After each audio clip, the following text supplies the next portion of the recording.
He has the experienced jungler here, and also, of course, that Rupture to ensure that he gets full benefit from that hybrid penetration. But in the early game, though, we'll see Leo Murphy gets jumped on. Yeah, Kimura on the Uranus can be very oppressive, forcing Leo Murphy to flicker already high. With a hook thrown out, Van should be able to pick this Lethal Wanderer up for free. And it's AURAFIRE who starts off strong. We'll see. So far, they haven't been able to put some pressure onto Van just yet. And knowing Van, he should be able to secure a bit of a lead in terms of that EXP, depending on how AURAFIRE want to play around in the jungle. Both of these teams, they're looking very passive here in the early game, just waiting for that power spike. Unfortunately, Hai does miss that hook onto Watt. If that was the case, that would have been... What? What? He just dodged a hook, that's what. It's pretty Watt moment. But speaking of the emblems, Watt also has the Quantum Charge, so this is not the combination we've been speaking about, Mirko, which is the, surprisingly, the Brave Smite. Yeah. I think for the Quantum Charge here, the idea is there's so much mobility for the side of AURAFIRE, he might just want to actually try to survive. Ray, good Thorn Rose, forcing Hai back, no Iron Hook to play with. Good trades happening for Dewa United. And another fun fact is, the Claude usually gets completely bullied by the Brody, but since the patch, really the sustain has been absolutely amazing, and Watt should have an okay time in this gold lane. I mean, he also picked up the steel leg plates, right? So he does respect the damage coming out from the Brody. Whoa! Is this a sneak peek into Ixia coming next week? But here we go. Oh, Van! Still as lethal as ever. This time it wasn't a 50-50 though. Dewa United just wanted to go for a little cheeky, aggressive maneuver. Let's see if Ray can actually utilize this to go and steal away some of the jungle creeps. Only able to steal just a little one. Orange buff still safe. AURAFIRE with a win. AURAFIRE is definitely on track, denying. So getting the objective and instantly going for the denial.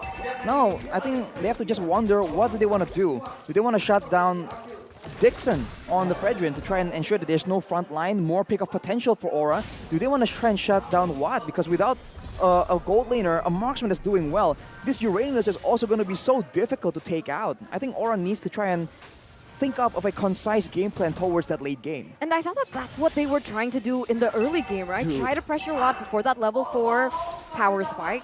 But so far, they haven't been able to. It looks like they're rotating towards this top side, though. Oh. They are. They're going to go on to Kimura. Dixon's on him. Taunt already used. Oh, Flicker, Bloody Hunt, locking him down.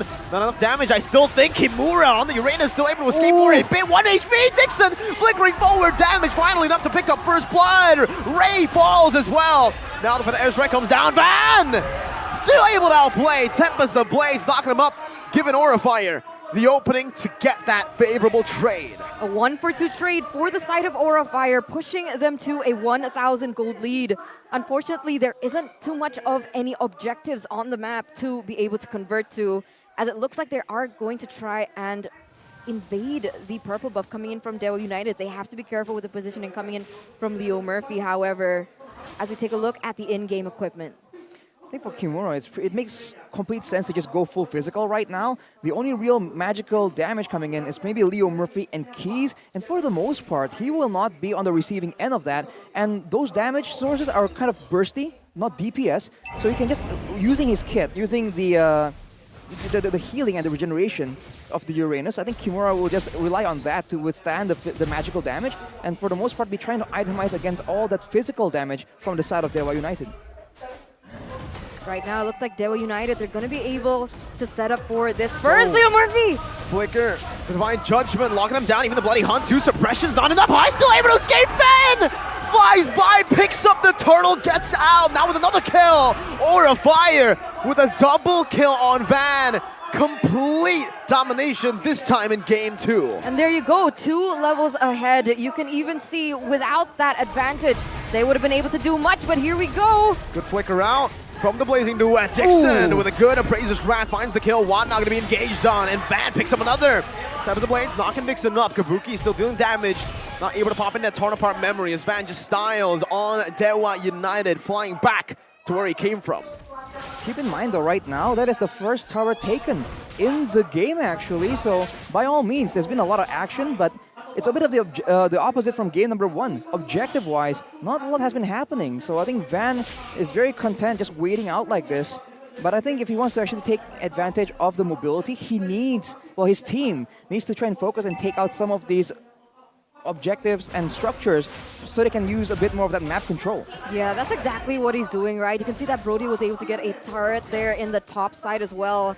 Being able to distract Dewa United there in the bottom lane with the Valentina and the Kaja rotating towards that. So AURAFIRE, they currently are able to dictate the tempo. 3,000 gold lead in the first 6 minutes of the game. Oh, no way!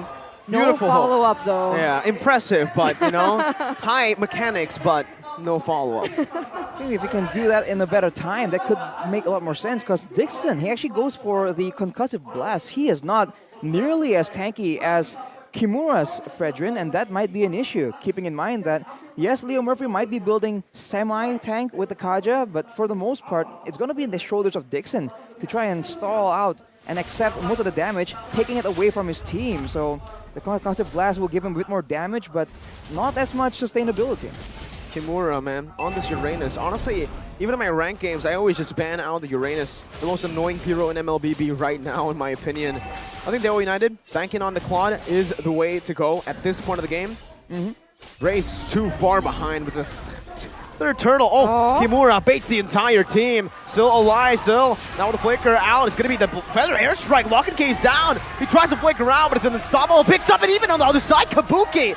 Now the second skill, dashing forward, Watt forced the BMI out. Ray gonna be chunked down. Kabuki might be able to look for this kill as well. 3 members falling out of nowhere. Aura dominating. Yeah, another 3-0 train here. Like you mentioned, right? Kimura was just doing his job. Sure, he gets chunked really low, but the point was that he was able to bait out the resources coming in from Dewa United Esports for them to go for a play here. Hai gonna be able to get that hook onto Ray. Unfortunately, the other members weren't there to follow it up, but that's Hai on the Franco. That's what he's able to do. That's the pressure that Dewa United Esports need to face when they go in for these objectives. 6,000 gold lead now for AURAFIRE in the first 8 minutes of the game.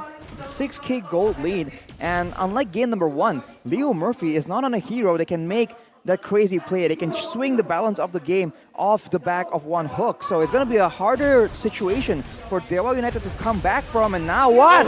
Woof. Good purify out from Watt, but that iron hook is lethal from Hai. 7,000 gold lead. And at this point, Watt, 8 minutes in, still no golden staff. This is a very, very late power spike. At this point, you can't even call it a power spike. At this point, he's just trying to survive, trying to save up. It's like a forced investment almost. He doesn't really have a choice. He has to go for it right now, even though it's late. And I mean, we say it's late, right? But 8 minutes in, it's not that late when it comes to like total game duration. But Aura is just making it so difficult for Dewa to get anything. They're all in the jungle, and the predictions are the exact same. Will history repeat itself? Only time will tell, as Van will be denying the orange buff, but he gets pushed away. Small victories here for Dewa United. Luckily, Ray didn't use his retribution there, so they want to go for a 50-50 gamble. I think it's not worth it against AURAFIRE, seeing the performance coming in from Van, so they are going to just leave that open, uncontested. Oh, it is contestable, but not from the enemy team. It's from Xin. Huh? Xin took the Lord. He took the Lord. I see. Yeah. Wow. No, but seriously, I mean, when they're in the same level, when they're equal in levels, Van still wins. Yeah. I don't think you're gonna try. You don't think? No way. 11 to 14, way too big of a gap to even try that attempt. Yeah, which is why Dewa United focused on giving Watt the farm there in the bottom lane to be able to finally, like you mentioned, Mirko, get that golden staff. Well, even with the golden staff, though, without any map pressure right now, with even the first tier turrets still standing for AURAFIRE, it's gonna be a tough situation for Dewa United to recover from. And now you have to wonder what their plan is. The only real engaged tools they have is, of course, the Divine Judgment and Dixon just coming in with the taunt. But who even are they going to try and focus down? Because Van is way too slippery, and I think he's learned from game number 1. He's not going to show himself until it's too late. 10,000 gold lead. Feather Airstrike being brought up by both of these mid laners. Dixon still sustaining in the mid lane, going on the Lord. A good clear over from Dewa United. Good micromanagement to escape from the siege. From AURAFIRE, Hai almost there. Getting a good hook onto Leo Murphy, but it's a good sidestep away. 10,000 gold lead in 10 minutes for Aura. Oh, Sin. He's going for an aggressive play. It might not be the right thing to do right Oh, now. Slave it up. Hook! Good iron hook, bloody haunt. The combo comes in, but it's a three-man taunt. Oh. Steps the blades to the back line. K's forced away. Torn apart memory used up 2 for 0. AURAFIRE, though, unable to get a siege going for themselves. High with another close iron hook.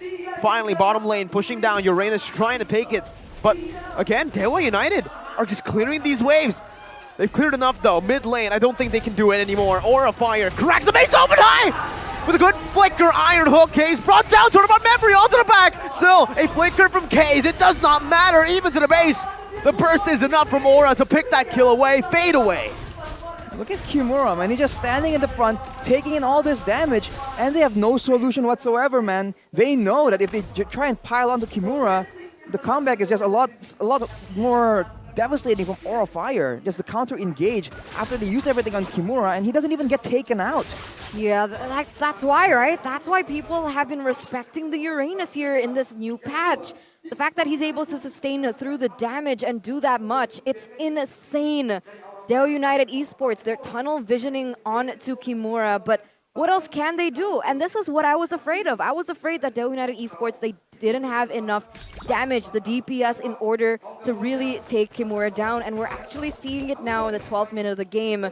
AURAFIRE, they've already been able to crack that base. 12,000 gold lead. 4 seconds left to the next Lord. At this point, Dewa United, do they want to contest? I think it's more of a they need to contest. Dixon with a taunt now. Divine Judgment bringing high back. Has immortality though, so even if he dies here, it's not even going to be worth it for them. Immortality only popped in. Van out with attempts to blaze. Some stacks put onto him. Feather airstrike connecting onto the floor. Oh, an iron hook flicker! High brings Leo Murphy back, and Sin gets the kill. Watt and Ray, 2 members left to defend, still with Blazing Duet up and ready. Let's see if they can do it. Iron hook not connecting. Ray now jumping with a puncture. Still able to buy some time, distracting. Torn apart memory, dodged away from with the Phantom execution. The base wide open, Blazing Duet coming down, but AURAFIRE equalizes to make it game number 3 in the series. 1-1. The Indonesian Hydra strike back, and like you mentioned, we are going to be seeing a full best of 3 series. And that was a stomp for AURAFIRE. Dewa were unable to get anything on the board. I don't know, man. I feel like they